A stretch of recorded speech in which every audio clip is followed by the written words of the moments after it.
Assalamu alaikum student, welcome to another lecture on TEFL, right? The course we are talking about, 3 credit hour course, and again I would say TEFL, teaching of English as a foreign language.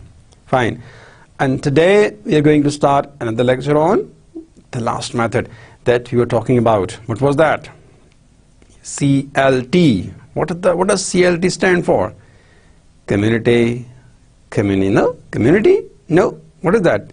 Communicative. Fine. Communicative language teaching. Yes. What is another name of this method? The communicative approach. The Larson calls it what? Who is Larson? Yeah, good question. See, the book that you are following. And today we are going to finish this book. We have in fact covered all the areas that we wanted to, and see, this book in fact is here with me. That is what? This is the book that you can see here. This is the book, and today we will inshallah complete this. We talk about this different methods from this book. We started with grammar translation method, and the last approach was the communicative approach, or CLT. So let's, as usual, review the last lecture that we had. It was on CLT, and what did we do? We reviewed different principles of CLT. So here, what that we talked about, that authentic language, and again, authentic language in the real context, like I showed you the picture. So this is again another example of authentic material in the real context, because today we are in December, and this month particularly, of course, it's really whenever you of course start this month, so immediately the festival, the Christmas comes to your mind, and also here the birth anniversary of Quaid-e-Azam, and then again of course the new year. If you talk about the new year resolution, so this 25th December in fact of course prepares you for a new year, right? And you make plans, because this is almost the last week of the year, and then we move on to the next year, and then we make new resolutions. So that's why I brought this material for you, so that you can have a look. And why? So that in your teaching, my dear students, you can use authentic material.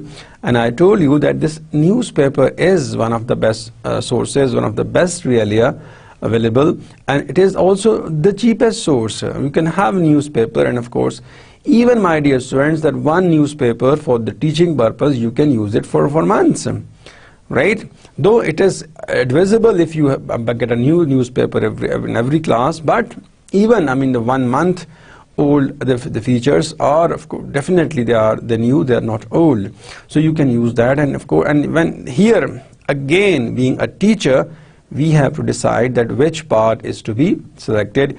You can take a horoscope, right? People take interest in their stars, so you can use that in your class, and people definitely, they would read their horoscope, they would read about their stars, and some people do it in fact. And again, this might enhance the reading habit of the students, because once you exploit this activity in the class, and then you might see that students would be reading of course their horoscope, their stars every day. So this is what you can inculcate this thing, and people who don't know, people who in fact who know about this, so definitely they would utilize it for more useful purposes. So that is, see, the realia is important, authentic material is important. It can be downloaded from internet, newspaper is there, some magazines are there, of course, the available magazine, the journals are there, of course. So if you are teaching at the adult level, and if you know that the students are researchers, so research students, you can bring of course research articles, but the point is you have to bring material, and particularly in that real context, like we saw in the class, what teacher brings, he brought sports column from a recent newspaper. So this newspaper that I showed you, again, it's a new newspaper, today's newspaper. Fine. And then again we also saw that what ability to figure out what someone's intentions, right? So this is again when you say that what do you want to do, what are your intentions, fine. So again once you do that, it in fact paves ground for your communicative competence. So you give, and everybody has some intention, everybody wants to do something, and once you use that, this in fact interest of the student in the class. So of course, for example, when you talk about the students that they need to talk about their strengths, so definitely everybody wants to talk about his strengths, and this is the area, of course, in every interview generally it is asked that give your personal profile. So that's why once you practice giving your personal profile, you help yourself in the interview, because there are some students in the interview when they come, they struggle there. They cannot even express themselves. They cannot give their profile. Why? Because there are many barriers. The language barrier is there, or there is sometimes because of the communication gap, students unable to express themselves. So that's why once you do it, in fact, many times, of course, you will be able to give your personal profile well, and at least you would save your image, because this is the first question that is asked in the interview. And if you do it well, it means that the remaining questions you are expected to do well. So this is one that once you ask for the intention of the students, what they intend to do, or what are their intentions. It can be short-term intentions, it can be long-term intentions, so things can be managed.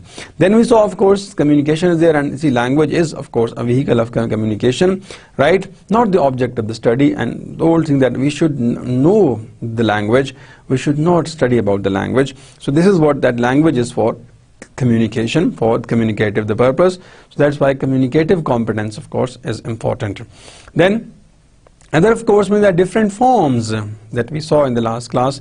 That the teacher, of course, asks the students that whatever the sentence is given, what would you say, right? Well, students, so definitely, see, once you ask student to give different, in fact, the forms, different functions. So this again, in fact, what increases communicative competence of the learners. In fact, for example, when you say that it is possible, fine, or it might be done, it is certain, fine, it is 100%, fine, or we can say that, well, the teacher might come, fine, or he may come, or it is possible that he would come. See, there are different ways, of course. Or we expect that the teacher would come, fine, we hope that he would come. In fact, so of course there are different forms are there, different functions are there. So the teacher, the teacher asks for the different the forms, and the teacher gives, the student gives different forms, different linguistic forms, and again in a different situation. So again, language at high level, we talked about suprasentential, text or discourse level. We saw that definitely once you see the language, to different features of the language are also, they come under observation, like we saw in the picture, in that drill, the words were given and the student needed to put them in order. So again, once they do it, they improve their cohesive skills, in fact, and also coherence. They learn how to in fact link different thoughts in a sentence, in a composition when you write, and also when you have to say something, how would you connect your ideas, how you make your speech, how you make your language more coherent, fine, and also cohesive. It's a very important area, and mind you that yes, we need to work really hard. Right? The students need to work very hard to have this skill, and the teacher also they need to put efforts so that they would inculcate this skill. Otherwise, generally it is said that it's a very difficult area to have in your communication. And then again we saw that, well, importance of games. Yes, because the point is that once the student play games and their anxiety level decreases, they enjoy that, and of course there is learning going on. So that's we see in the principle. And the importance of self-expression. Yes, students are given chance to express themselves, and the self-expression, of course, gives confidence to the students, and they love to come in the next session, because whenever a student feels that he has value and he can express himself, so in the next class he would volunteer and he would come, Fine, and definitely he would be enthusiastic for the next class, because in the previous class he performed well, and he in fact wants to improve, he wants to excel in his what, communication. So that's why self-expression is there.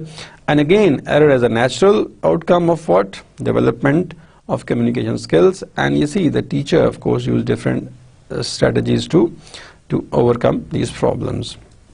Then we saw what cooperation is there, the teamwork is there, of course, as a chance to negotiate meaning, it's important, right? And then we also saw the role plays, very important in fact, because definitely in our life, if you see that we have to play different roles.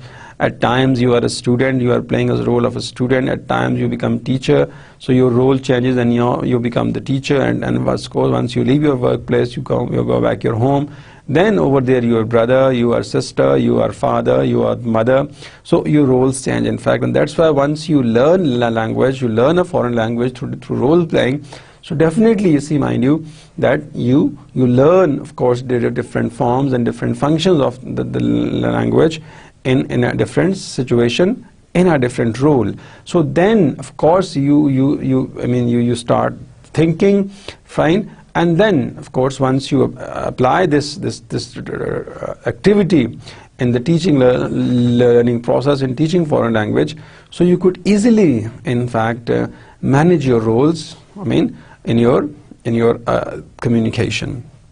Then we saw that of course language form with respect to social communicative norms. Yes, definitely we saw that there's a boss and employee communication is there, and they try to in fact employees suggest some views, and of course the boss listens to them and they try to make a decision.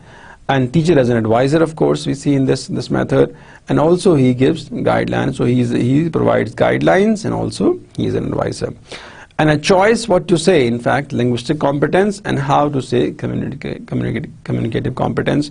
So yes, see that definitely we see in this communicative approach that we cannot say that only of course there is focus on communicative competence, also there is focus on what, linguistic competence, that the student should be linguistically competent, and also they should be communicatively competent. So the method does not negate altogether the vocabulary items or the grammar, but the method says what, the usage and use.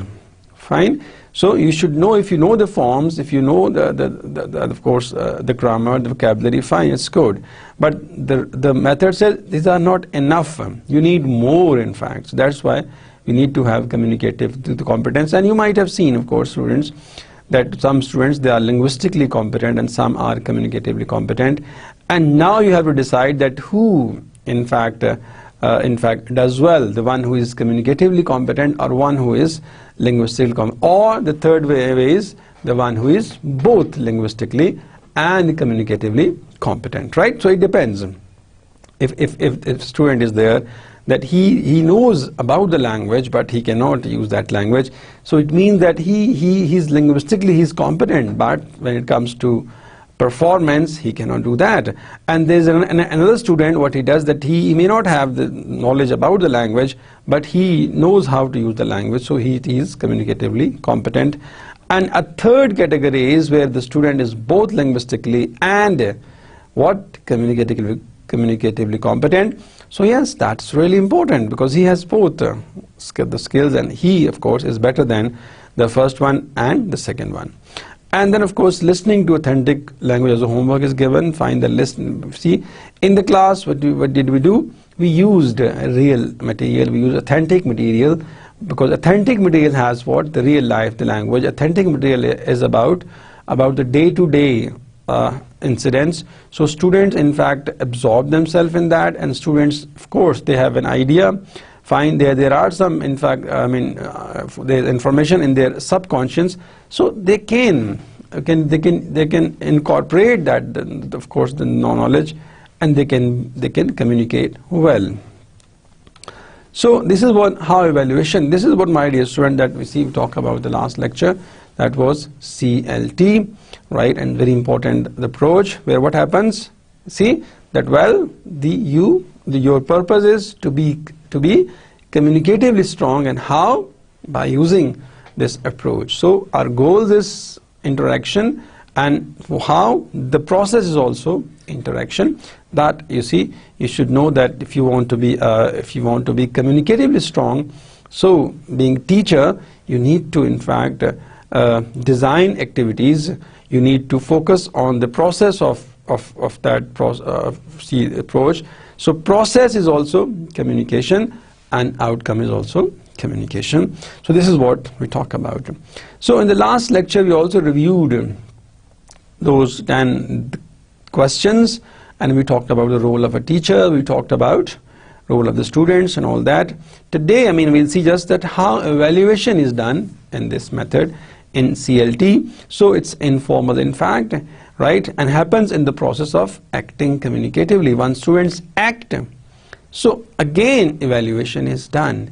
When the students are put in different roles, and if they perform, right, the given role well, and if they justify that role, for example, if in a role the student is a father, and being father, if he does well, right, and whatever expression that a father uses, he uses well, of course, so then it means that he, of course, he deserves full marks for that. Similarly, if in a role a student is a child, of course, then so there is a dialogue between a father and a son. So again, if the son does it, so it means yes, evaluation is done.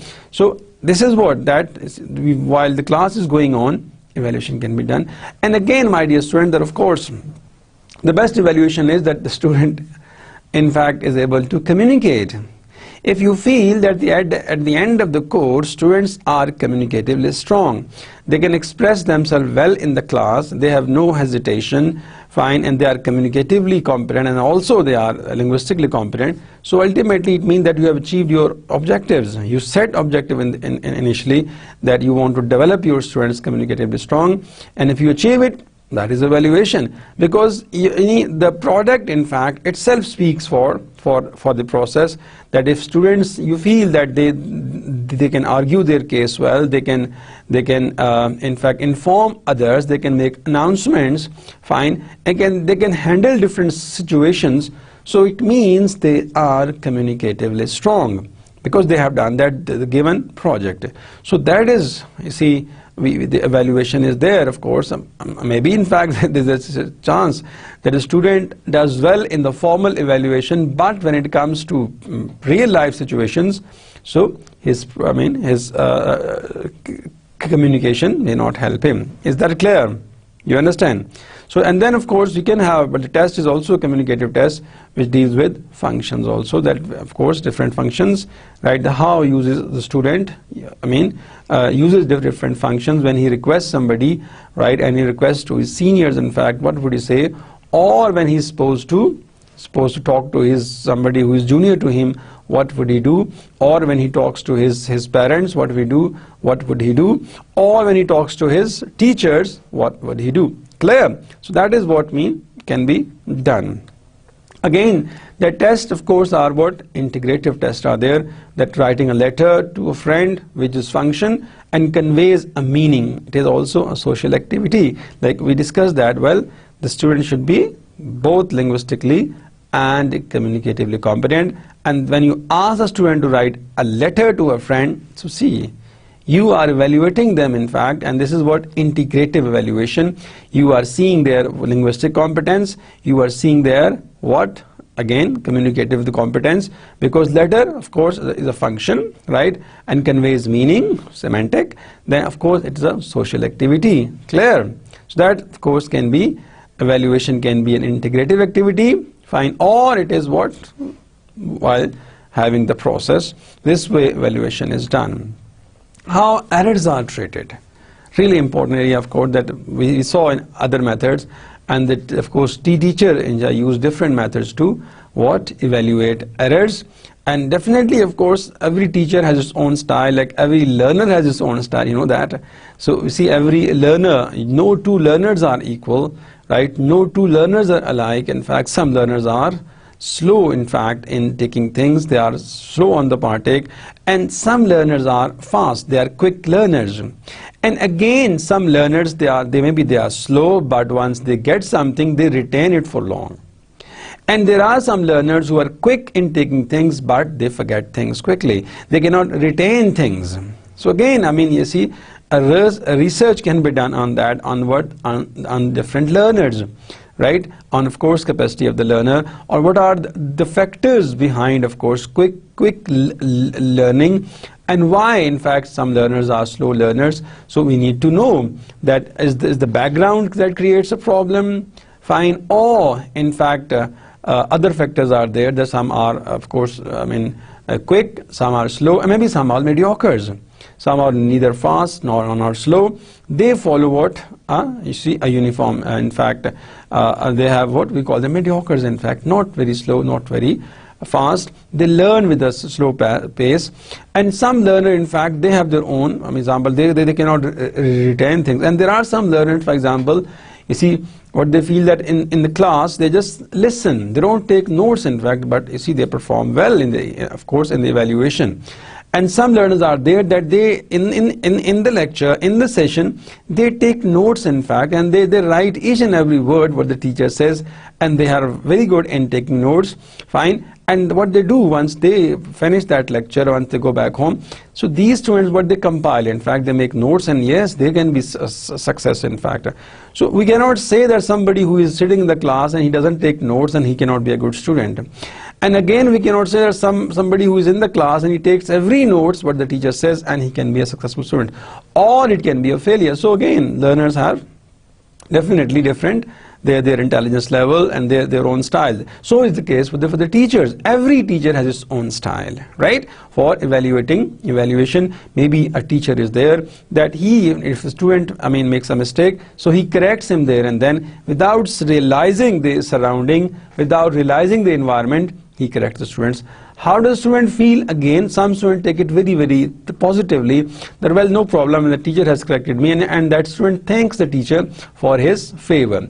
And some students take it, in fact, they mind it that, well, in public, again, it becomes a matter of embarrassment for them. Fine? So again, it varies. Like, that's why, of course, here that how are they acted in this communicative language teaching. So, in fact, errors of form are tolerated as a natural outcome. Linguistic knowledge is not very critical for communicative ability. Yes, if you talk about the communicative ability, so yes, the form, of course, you talk about the errors of form are what? Tolerated. Initially, they are tolerated.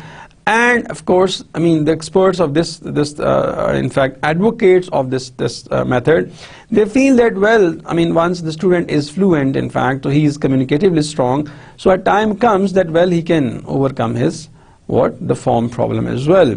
So that's why we should tolerate, in fact, the form problems in and of course the learners. Again, in fact, now moving on to techniques. So this was the word that how evaluation is done in communicative language, the teaching, CLT, in fact. Is that clear? So let's see now the techniques. We need to discuss on the techniques which are used. And again, what are techniques, my dear student? The activities which are used in the class. And again, every activity, there is a principle behind. And of course, the activities and the principle, they are aligned, of course. Whatever activity the teacher, in fact, uses in the class, so there is a principle behind. Like today, what I did initially, then I showed you a picture. So again, the principle behind was that you would be able to see this picture, fine, and then you would be able to describe this picture. So you can picture description. Activity could be there for your speaking and also for your writing. First, you see the picture, you see that, fine, and then what you do? You try to find out, of course, the different characters in the picture. You try to see the background of the picture, right? And then you read the caption as well. Fine. In the caption, you read out that, well, the occasion is Christmas, and there is a Santa Claus, and of course people are at the rooftop, and then again you might have seen at the back there is a Christmas tree also. Fine. So this is the point, is that once you see a picture, then you can see it from top or you can see it from the bottom. So that's why these activities are important. And being a TEFL teacher, you need to be creative and you need to think as many activities as you can for whatever method that you are using for your teaching. If you are, if you want to use this CLT, communicative language teaching approach, so you need to in fact bring activities accordingly. Is that clear? So let's see how did the teacher, of course, use activities in this CLT. So authentic material, we had much discussion on it. I don't think so we need more discussion. So real world, simple. The real world knowledge, real world pictures. Why?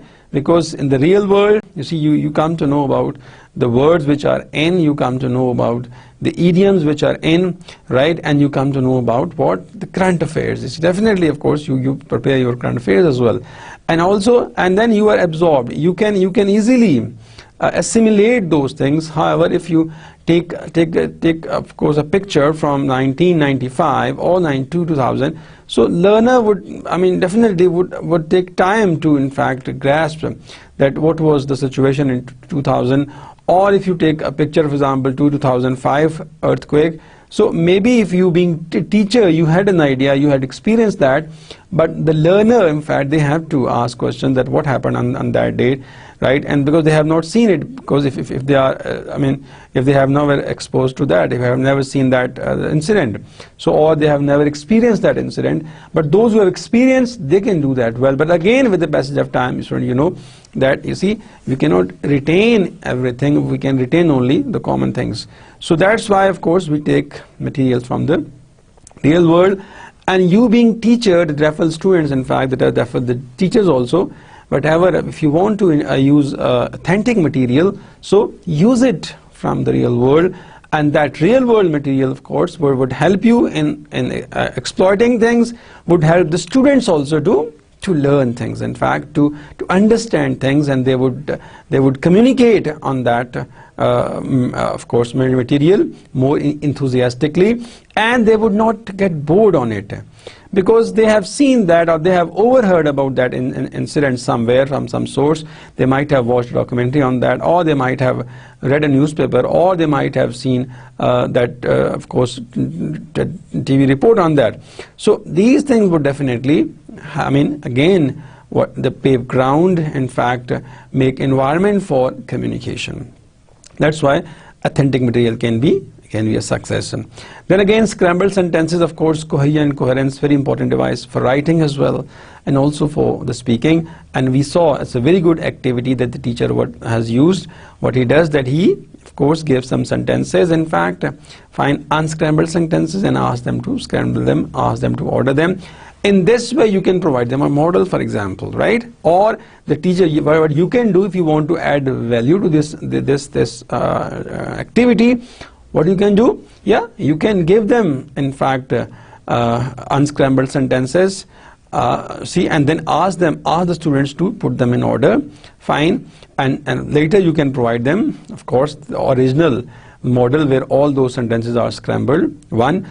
Or what else can you do? That, of course, you can give them, for example, you can have two different stories are there, and there would be of course scrambled sentences of different stories, and one scrambled sentences of one, you may have class in groups, so you can give one scrambled sentences to group A, to group B, and group C.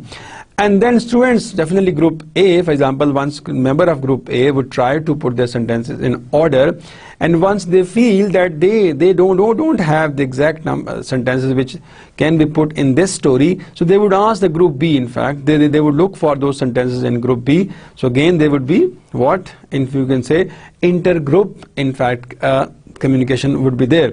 First, there would be intra-group communication would be there, when group members would talk about those sentences, and once they feel that they don't have the exact sentence, so they would ask the other group, and maybe they find their sentence in that group, and definitely once they find their sentence in that group, so the group B sentence might be with group A, right? So in this way, what, there would be intergroup communication, they would be looking for the stories, and at the end, of course, after having discussion with all the groups, you will find that all groups will be able to put those stories in order. So that is another, of course, activity. So again, once the underlying principle is that, well, students would learn about cohesive devices, and how can they bring coherence in their stories. Fine, students.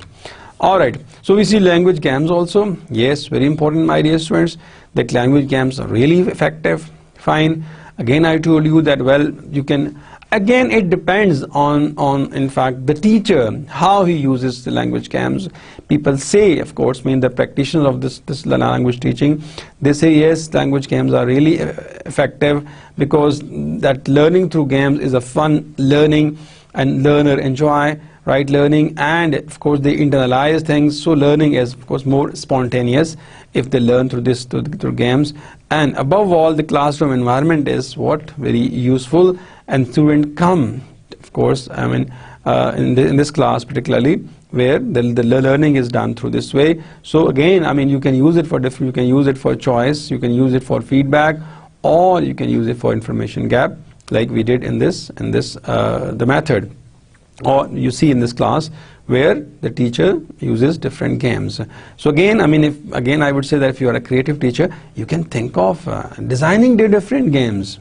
Fine. That what can be done. The purpose, should be, right? What is the purpose? To help students communicate in that language. And if you are a real success, yeah, your game, of course, can be used. You can send that game to others, in fact, and you can share those games, that I designed this game, and you can, name that game with your name. You can do that. Fine. And that would really give you what advantage, that now this is activity designed by Ali, designed by Mustafa, and his teachers in the country, of course, they are using that. So maybe, of course, you would send that activity abroad. Fine. So you will see that this is my brainchild, my idea.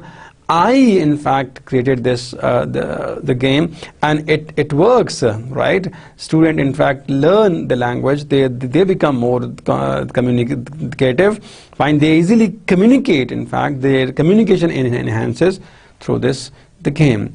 Well, students, so in this picture strip story, what we see that we have 3 pictures, right? And the student, in fact, they discuss in a group, and they find out the picture 2 and picture 3, picture 4 and picture 5.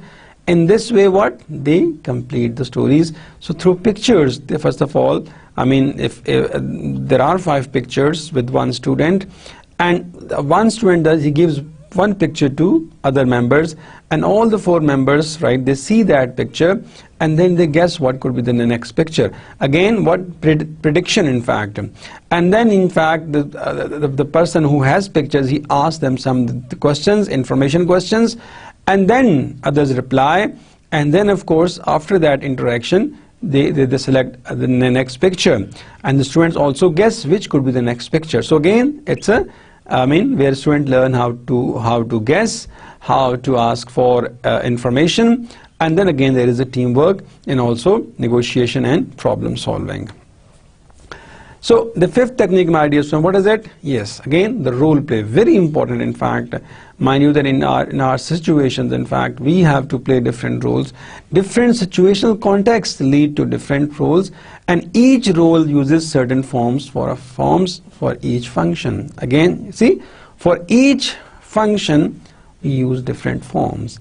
And how do we learn this? Once we put ourselves in different roles.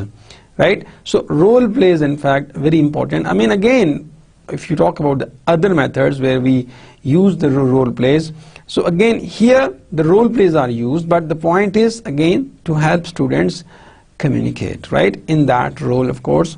And again, there could be being a creative, the teacher, you can in fact exploit these roles in a different way. In fact, you can give them a role of boss, and again employee. That can be a role, of course, student can perform. And what can be done, if you feel that initially the students have some problems, so you can provide them a model where they would have a look at that. Fine, they would see that model, right? Or the teacher himself can do that. He can becomes a teacher, and then he can brings one of the student, he comes forward, so they can have interaction there, like we see in that method. Which one? Yes, where? Yes, total physical response method. What happens that, well, the teacher, of course, he asks one student to come forward, and then you see he gives commands and the student follows. So again here it can be done that the teacher can act, of course. You see that, well, a good teacher also is an actor. He acts in the class and the students also learn it. So that can be done in this way, and then a teacher can expect in fact from others as well. So we see in the class that the teacher is also advisor, so he advises. So I mean, being a good teacher, of course, so he keeps on advising the students, right? So even the role that you want to use in the class, you need to have a thought behind, you need to work on it. Find sometime it happens that you want to have a role play, and you see it becomes a failure in the class. So that's why it fails, because you could not do the homework. You, on the spur of the moment, you thought of an idea and you tried to use it, and that didn't work. Again, you could say that, well, the thoughts that come to you naturally, in fact, they can be success, but sometimes they cannot be successful. So again, if you have an activity in your mind, you can first design, in fact, and work on that, and then you can bring that in the class and see the response. And if it works, it means that if you have hit the bull in the, of course, you have done a right job. Fine. But the point is, if you could not achieve that goal, then the next time you see, being a teacher, that what else can be added in this activity so that it would be successful. Generally, for example, what happens that, well, in our the language teaching classes, you might have seen, or you might have been a part of language class, where what happens generally, in fact, well, sometimes the public speaking is there. The teacher gives the students some of the topics, and the student prepare topics and come forward. Yes, it is fine, but of course that enhances, in fact, students' confidence, and they prepare them for. But again, I mean, for communicative the purpose, definitely different roles can be assigned, and if the student learn in their different roles, so then of course they can be more in fact communicatively, they can be communicatively strong, as compared to if you have a monotonous activity and you use in the class every day. Is that clear? So different situational roles can be a success if the teacher brings them, and if the teacher in fact uses them. And again, the role play, of course, if you take a real world situation, and then, for example, in the country you see that elections are going on, so then you can give a role that, of course, a politician and a voter.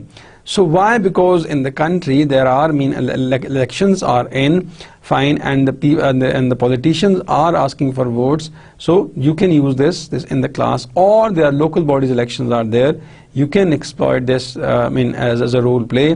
One of the member, in fact, becomes, you see, the one who wants to contest in election, right? He acts as a chairman of that, and second, of course, as a resident, of course, of that area.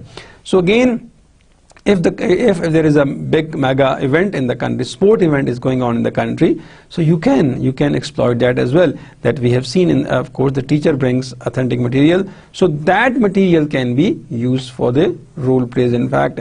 And here teacher, since he's a advisor, so he can help students whenever he feels that students are struggling, they are looking for any specific linguistic item, right, or a form or a function, so the teacher can help them out. So this way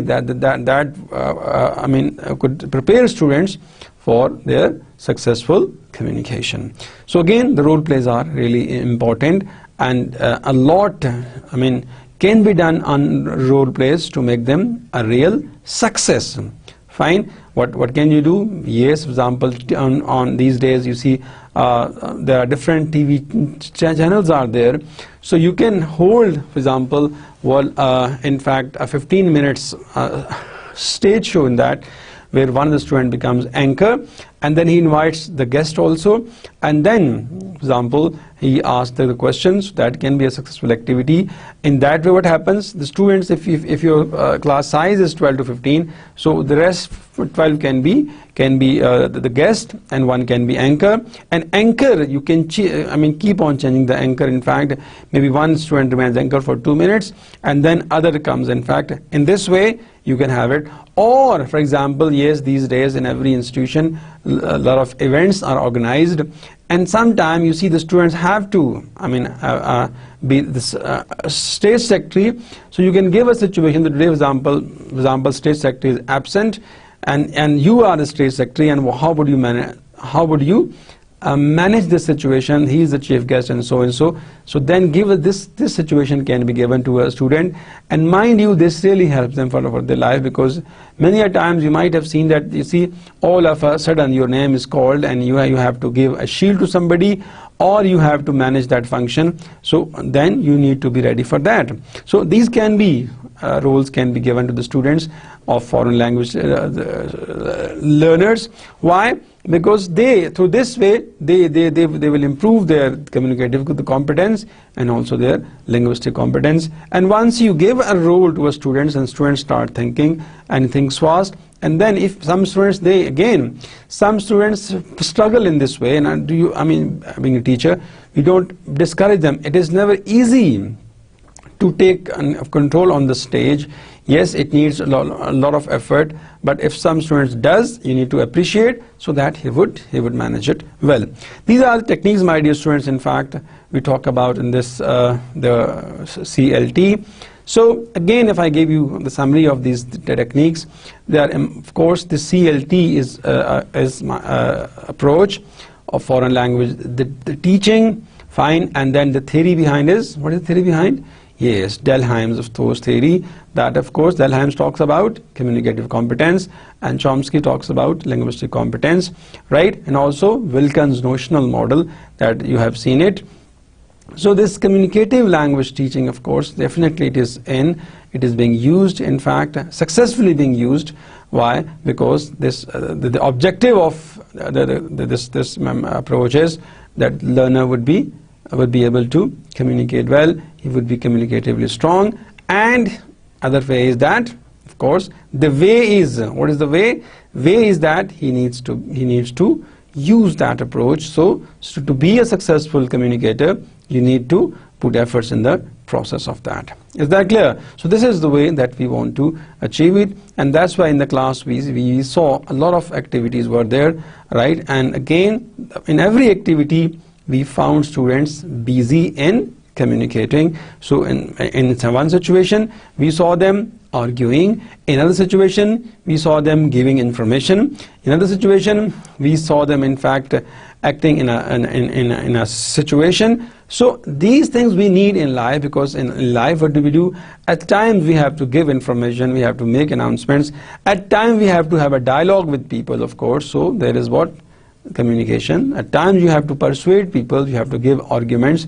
So different situations, my dear students, they demand different linguistic competence and also communicative competence, and that can be achieved if, of course, if the learners in learning foreign language, they have been put into all these activities, and if the teacher of that language, in fact, he applies this CLT successfully, and if he designs good activities, so that student would be practicing more language, in fact, of course, only then you will be able to.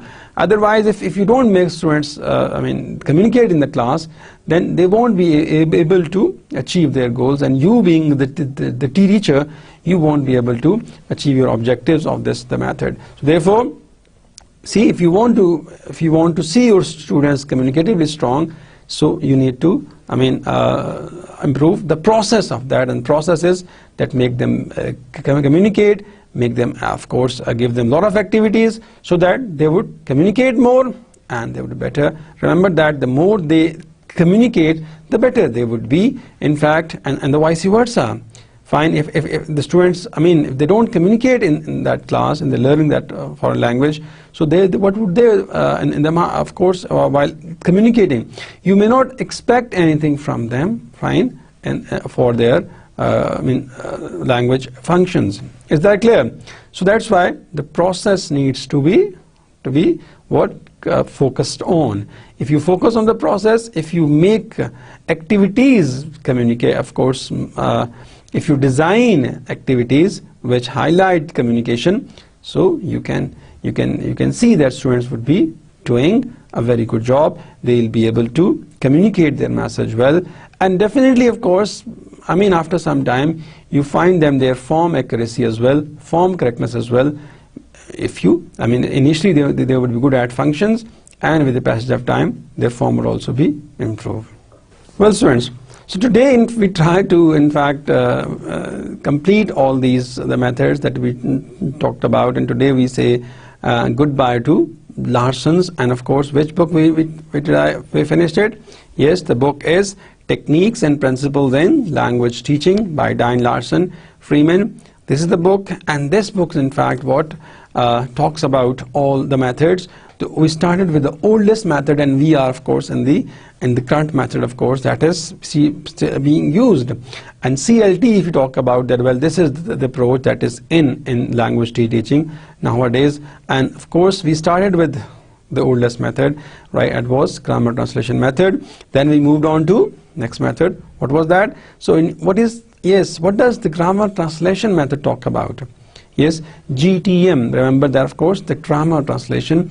That translation is there important, and what the grammar is important. The oldest method, fine. What happens? You see that the L1 is used in that method. Though we find, of course, that in other methods also there is use of L1. But I mean, the use of L1, of course, right, in grammar translation method is more than other models. In other models, in other methods, we saw that, well, the teacher, of course, I mean, they used L1 limitedly. Fine, the use of L1 is limited. But in GTM, we saw that the maximum use of what? Grammar and also translation. Then we moved on to direct method, my dear students. Which method? Direct method, of course. Here mean we, in fact, being teachers, we teach that language in the target language. So here we didn't find use of L1. So this is the method, of course, that again you see that this is the method which is again one of the important methods. And still you see that, of course, institutions they in fact prefer you using this method, and where they teach that language in the target language. So we call it what? Direct method. And we had a detailed discussion on this method, right? You can have a look, of course, on that lecture and the notes as well. The next method was audio-lingual method, right? ALM, where of course mean that audio-lingual method, where you listen, in fact, fine, and then you speak. ALM, of course, that was the next method we talked about, and we saw what are the goals of ALM, right? And the goals of the teacher in ALM, and then other, of course, the role of the teacher, role of the students, interaction, and all that. And then we moved on to that was silent way, right? And the approach, right? We don't call it silent method because the originator, the one who has given this model, he himself, my dear students, of course, avoids calling it silent way. So this is an approach, of course, that is, they see, where the teacher remains silent and he makes students speak. So again, there is, see, the message in the name of the model, the silent way, that through this approach, you see, the students learn more, and the teacher, in fact, just what he does, that through his body language, through his gestures, through his, in fact, facial expressions, fine, he, of course, he teaches foreign language, and students learn that language. The next method was Suggestopedia. Yes, this method, again, it's a fun-loving method where a lot of fun is in the class, right? Environment is very, very conducive. Students have excellent seats to sit on, fine. And then, again, of course, the teacher, they try their level best to desuggest first before teaching that language. So desuggest mean that all the psychological barriers are removed so that students would come and they would learn that language. And again, the language learning is done in an ideal way, and students learn it without realizing that they are learning the language. And that's why when the students come in the class, the teacher says, you will be learning, fine. And again, the teacher, of course, uses different activities in the class, and it's a fun learning. Students learn without realizing that they are learning, and there is no stress on the students, right? So this is what we call it, Suggestopedia. The method is there. Then the next, of course, we call it what? Community, right? Community language learning. So where what? You see, in a shape of a community, we learn the language. So we call it CLL, right? So again, what? The concept of community is there. So once you make a community, definitely in a community there is give and take, of course. You help others and you seek help, right? So is the case here, of course, the students work in groups, they work in communities, right? And every member of the community helps other. So it is called community language learning. Then the next method was total physical response method. The recent method that we talked about, that was what, my dear students? Yes, TPR, that what actions are important, right? And there is a coordination between what language and actions. So that method is, we call it TPR.